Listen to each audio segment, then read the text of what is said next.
നമസ്കാരം. Big Boss Malayalam season 7 episode റിവ്യൂയിലേക്ക് ഹാർദമായ സ്വാഗതം. സത്യം പറഞ്ഞു കഴിഞ്ഞാൽ അനുമോള് ടെമ്പർ വിട്ട് നിൽക്കുകയാണ്.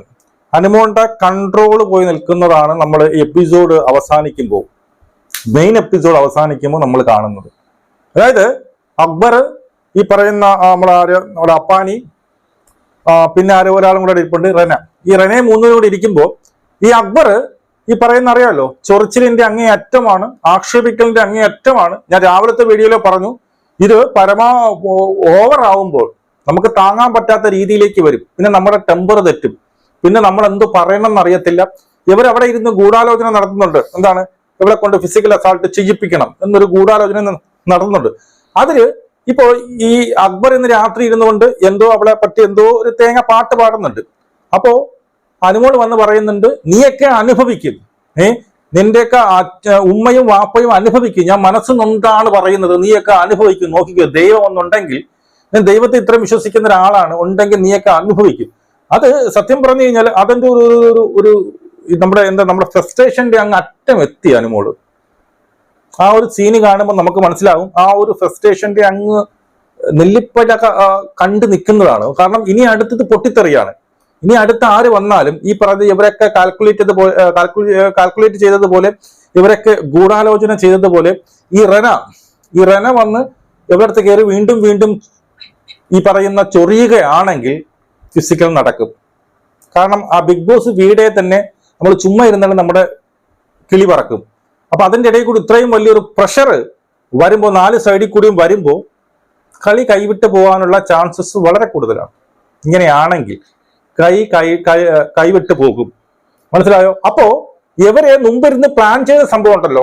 എന്താണ്, ഈ അക്ബർ നെവിൻ പോകുമ്പോ അക്ബർ ഇരുന്ന് പറയുന്നുണ്ട്, എത്ര വിവരമുണ്ടടാ കക്കൂസ് അക്ബറെ, നിനക്ക് എത്ര വിവരമുണ്ട്, അവൻ പോയതേ പോയി, അവൾക്കിട്ട് 2 എണ്ണം കൊടുത്തിട്ട് പോയിരുന്നെങ്കിൽ, അത് എപ്പിസോഡിൽ കാണിച്ചു, 2 എണ്ണം കൊടുത്തിട്ട് പോയിരുന്നെങ്കിൽ എന്ന് പറയുകയാണ്.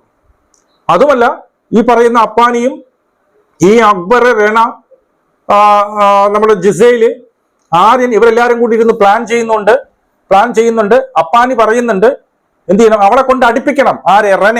റെനയുടെ ദേഹത്ത് അവളെ കൈ വെപ്പിക്കണം.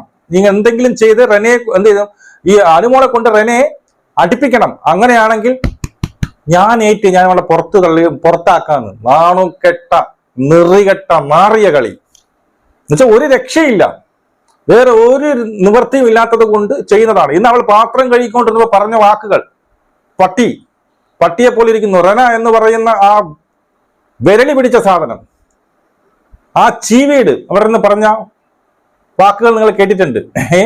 നിന്റെ മുഖം പട്ടിയെ പോലെയാണ് ഇരിക്കുന്നത്, ഒരാൾ പാത്രം നിന്ന് കഴുകുന്ന പട്ടി. ഇതൊക്കെ ലാലേട്ടാ, നട്ടല്ലെന്നുള്ള സാധനം വേണം, ഇതൊക്കെ ചോദിക്കണം. ഇനി അവസാനം ഇത്രയും ടാർഗറ്റ് ചെയ്ത്, ഇത്രയും ഗൂഢാലോചന ചെയ്ത് ട്രിഗർ ചെയ്ത് ഇവൾ എന്തെങ്കിലും ചെയ്തു പോയാൽ അങ്ങ് എടുത്ത് പറഞ്ഞു വിടുകയല്ല വേണ്ടത്. നമ്മളെ ഹിന്ദിയിലൊക്കെ കാണിക്കുമ്പോൾ, ഹിന്ദിയിലൊക്കെ കഴിഞ്ഞതിന്റെ മുമ്പത്തെ എപ്പിസോഡ് സീസണിൽ ഞാൻ കണ്ടപ്പോ ഇതുപോലെ ഒരു സംഭവം നടന്നപ്പോ എന്തെന്നറിയാമോ, ഇവര് ഗൂഢാലോചന ചെയ്തെടുത്ത് കാണിച്ചു കൊടുത്തു. കണ്ടോ, നിങ്ങൾ ഇവിടെ ഇവളെ കൊണ്ട് ഇങ്ങനെ ചെയ്യിപ്പിക്കാൻ വേണ്ടിയിട്ട് നിങ്ങൾ ഗൂഢാലോചന ചെയ്തു, അതിന്റെ പരിണിത ഫലമായിട്ടാണ് ഇങ്ങനെ ഒരു സംഭവം നടന്നത് എന്ന വീഡിയോ കാണിച്ചു കൊടുത്തു. എന്നിട്ട് അവിടെ ഒന്നും നടന്നില്ല, അവരെ പുറത്തുവിട്ട് ആക്കിയില്ല, ഒന്നും ചെയ്തില്ല. അതുപോലെ അത് വരണവരെ കാത്തിരിക്കണമെന്നല്ല ഞാൻ പറയണത്. ഇത് അതിലോട്ട് പോകുന്നതിന് മുമ്പ് നിങ്ങൾ ഈ ഒരു വീഡിയോ ഈ വീക്കെൻഡിൽ കാണിച്ചിട്ടില്ല എങ്കിൽ എഴുതി വെച്ചോ. ഈ ഒരു വീഡിയോ, ഇവര് ഗൂഢാലോചന ചെയ്യുന്ന വീഡിയോ, അല്ലെങ്കിൽ ഇവൾക്ക് 2 എണ്ണം കൊടുത്തിട്ട് പോകണം എന്ന് പറയുന്ന വീഡിയോ, ഇവളെ നിരന്തരം ഒരിടത്തിരിക്കാൻ സമ്മതിക്കാതെ നിരന്തരം ഏതൊരു പെൺകുട്ടികളെ, ഏതൊരു മനുഷ്യന്റെയും മാനസിക നില തന്നെ തെറ്റുന്ന രീതിയിലേക്കുള്ള ടോർച്ചറിങ്. കാരണം വേറെ ഒരിടത്തും ഓടിപ്പോവാനില്ല, ആ വീട് മാത്രമേ ഉള്ളൂ. അല്ലെങ്കിൽ നമ്മൾ ഇവിടെയൊക്കെ ആണെങ്കിൽ ആ ടോർച്ചറും ഭയന്ന് എവിടെയെങ്കിലും ഏതെങ്കിലും കൂട്ടുകാരെ വീട്ടിലോ അല്ലെങ്കിൽ 2 ദിവസം മൊബൈൽ ഓഫ് ചെയ്ത് എവിടെയെങ്കിലും പോയി കിടക്കെങ്കിലും ചെയ്യും. ഇത് അതിനൊന്നുമില്ല. യവമാരെ തന്നെ കാണണം, ഈ കക്കൂസ് അക്ബറിനെയും ഈ ചീവി റെനേനെയൊക്കെ തന്നെ കാണണം. ആണോ? അപ്പോ നിങ്ങൾ ഈ പറയുന്ന വീക്കെൻഡിൽ ഇതെടുത്ത് കാണിച്ചിട്ട് അവർക്ക് താക്കീത് ചെയ്തില്ല എന്നുണ്ടെങ്കിൽ ഇനി സംഭവിക്കാൻ പോകുന്ന മറ്റൊന്നായിരിക്കും. സംഭവിച്ച് കഴിഞ്ഞിട്ടുണ്ടാക്കാന്ന് വിചാരിക്കരുത്, അതിന് മുമ്പ് ഉണ്ടാക്കണം. മനസ്സിലായോ? പിന്നെ അപ്പാനി, വലിയ കഷ്ടം അപ്പാനി. എന്ന് നോക്കില്ലേ, അപ്പാനി ഒന്ന് പിന്നെ ക്യാമറയിൽ പറയുന്നത് ഒരു തേങ്ങയും കണ്ടില്ല, എന്ത് നടന്നു എന്നോ ഒന്നും അറിഞ്ഞില്ല. എന്തിന് വളരെ പിന്നീട് ഭീകരമായ ഒരു ഫിസിക്കൽ അസാൾട്ട് നടന്നു എന്ന്. ഇവിടെ ഫിസിക്കൽ അസാൾട്ട് ആരാ ചെയ്തത്? യഥാർത്ഥം പറഞ്ഞാൽ ഫിസിക്കൽ അസാൾട്ട് ചെയ്തത് ഈ പറയുന്ന ജിസൈലാണ്. ജിസൈലാണ് ഫിസിക്കൽ. ഞാൻ ഇന്ന് എപ്പിസോഡ് കണ്ടപ്പോൾ ഒരു കാര്യം കേട്ട് ഞാൻ ഞെട്ടി. ജിസൈൽ പറയുന്നതെന്നറിയാമോ?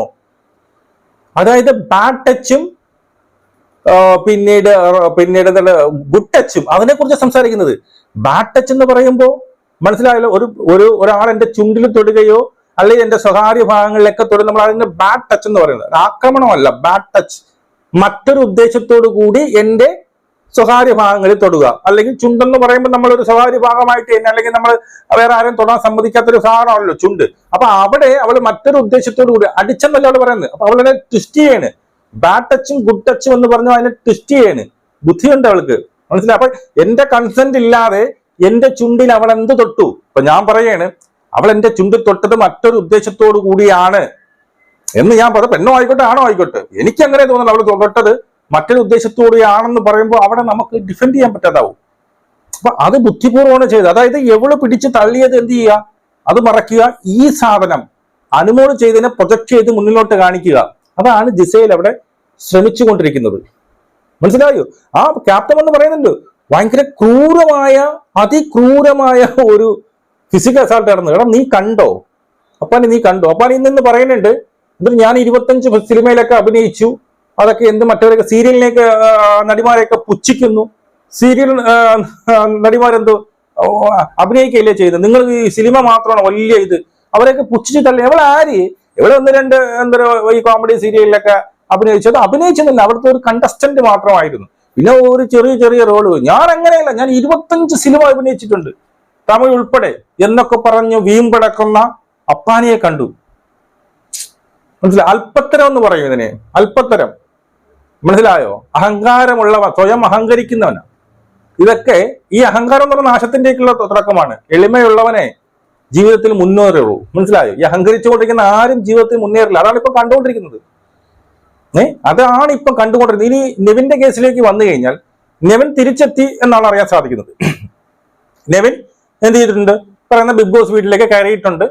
ഇനിയിപ്പോ കുറെ വൈൽഡ് കാർഡുകളും കയറുന്നുണ്ട്. ഇനി വൈൽഡ് കാർഡുകൾ വന്നതിന് ശേഷം ഈ പിന്നെ ചിലപ്പോൾ ഈ ഗെയിം മാറും. മനസ്സിലായോ? വൈൽഡ് കാർഡുകൾ വരുമ്പോൾ പുറത്ത് എന്താണ് നടക്കുന്നത്, ആർക്കാണ് സപ്പോർട്ട് എന്നുള്ളത് 1-2 ദിവസം കഴിയുമ്പോൾ ഇവർ അറിയും. അതുമല്ല ഇന്ന് എന്ത് ചെയ്തു, ഇവരുടെ ഈ പണിപ്പുര ടാസ്ക് ഏതാണ്ട് അവസാനിച്ചു എന്ന് എനിക്ക് തോന്നുന്നു. കാരണം എല്ലാ ഡ്രസ്സുകളും കൊടുത്തു. ആ ഡ്രസ്സ് കാണുമ്പോൾ അതുപോലത്തെ ഒരു സന്തോഷം കാണണം. അത് ഏറ്റവും കൂടുതൽ ഡ്രസ്സ് വന്നത് ഇവൾക്കാണെന്ന് തോന്നുന്നു. ഇന്നലെ എന്ത് ചെയ്തു, ഇവളുടെ ഡ്രസ്സിനെ എടുത്ത് തിരിച്ചിട്ടു. ആര്? ഈ പറയുന്ന ജിസൈൽ എടുത്ത് തിരിച്ചിട്ടു. അത് നോക്കി കണ്ണാടി നോക്കി കരയുന്ന അനുമോളെ നമ്മൾ കണ്ടു.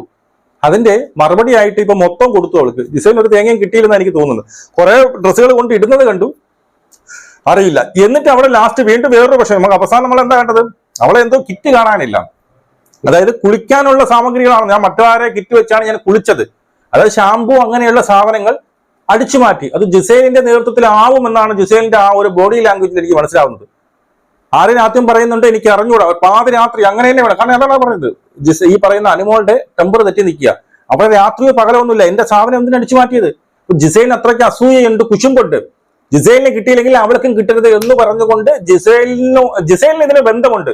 അവന്റെ പാവാടയായ ഈ പറയുന്ന ആരായിരിക്കും, ഈ ആര്യനായിരിക്കും ചെയ്തത്, അതോ ഇവരെല്ലാരും കൂടി അറിഞ്ഞുകൊണ്ടോ, ഈ ഗ്രൂപ്പ് എല്ലാവരും കൂടി അറിഞ്ഞുകൊണ്ടോ ചെയ്തെന്ന് എന്ന് അറിയണമെങ്കിൽ നമുക്ക് പ്ലസ് കാണേണ്ടതായിട്ട് വരും.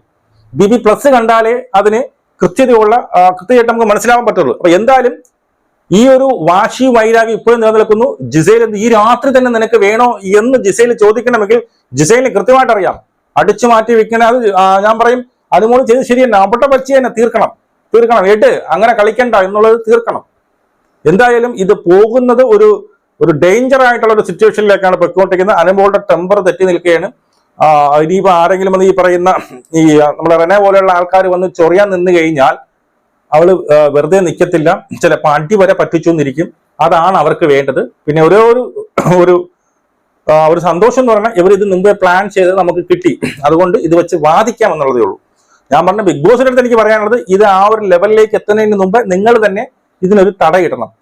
ആ പറയുന്ന അക്ബർ ഒക്കെ പറയുന്ന അനുമോൾ പറയില്ലേ, നിങ്ങൾ അനുഭവിക്കും. എനിക്കും അതേ പറയാവുള്ളൂ. അമ്മാതിരി വൃത്തികെട്ടാണ്. ഒരു സമയം ഈ പറയുന്ന അക്ബർ ഈ പറയുന്ന പാത്രം കഴുകാൻ പോകുമ്പോഴും ബാത്റൂമിൽ നിൽക്കുമ്പോൾ എപ്പോഴും നിൽക്കുമ്പോഴും പിന്നീട് ഇങ്ങനെ പറഞ്ഞുകൊണ്ടേയിരിക്കുകയാണ്. ഇവൻ പോയപ്പോ നെവിൻ പോയപ്പോ നാടക നടി എവിടെ, എല്ലാത്തിനും കാരണം നാടക നടിയാണ്. ഉടനെ അപ്പാണി എവിടെ, അവളാണ് എല്ലാത്തിനും കാരണം, തേങ്ങയാണ്. അവന്റെ ഓട്ടിങ് അണ്ണാക്കിലോട്ട് വിഴുങ്ങാന്ന് കരുതിയല്ലേ അവന്റെ ഓട്ട്. അവൻ തിരിച്ചു വന്ന് ഞാൻ പറഞ്ഞ കുടിപ്പോവും. അമ്മാര് ഇതുപോലുള്ള ചൊറി കണ്ടു കഴിഞ്ഞാൽ കെട്ടിയിട്ട് 2 എണ്ണം പടയ്ക്കാൻ തോന്നുന്ന തരത്തിലുള്ള ബുള്ളിങ് ആണ് നടക്കുന്നത്. ആ രീതിയിലാണ് ആ ഒരു പെൺകുട്ടിയുടെ ബേക്കിലെ യൗമാര് നിരന്തരം നടന്നു. പട്ടിയെന്നും തീട്ടമെന്നും കക്കൂസെന്നും പിന്നെ ദ്വയാർത്ഥ പാട്ടുകൾ, പല രീതിയിലുള്ള ഈ ചീത്ത ഉൾപ്പെടുന്ന പാട്ടുകൾ, മലരെന്ന് തുടങ്ങുന്ന പാട്ടുകൾ, നമ്മളെ മുഖത്ത് നോക്കി വിളിക്കുക, ആ രീതിയിലുള്ള പാട്ടുകൾ നിരന്തരം അക്ബറിന്റെ ഉമ്മ വന്ന് അവനെ പറഞ്ഞു മനസ്സിലാക്കിയിട്ടും പോലും അവൻ മാറിയിട്ടില്ല. ഇപ്പോഴും നിരന്തരം അവന്റെ ആ വൃത്തികെട്ട സംസ്കാരം ഇവിടെ കാണിച്ചുകൊണ്ടിരിക്കുകയാണ്. നിങ്ങളുടെ അഭിപ്രായം നിങ്ങൾ കമന്റ് അറിയപ്പെടും. നമുക്ക് വീണ്ടും കാണാം. ജയ് ഹിന്ദ്.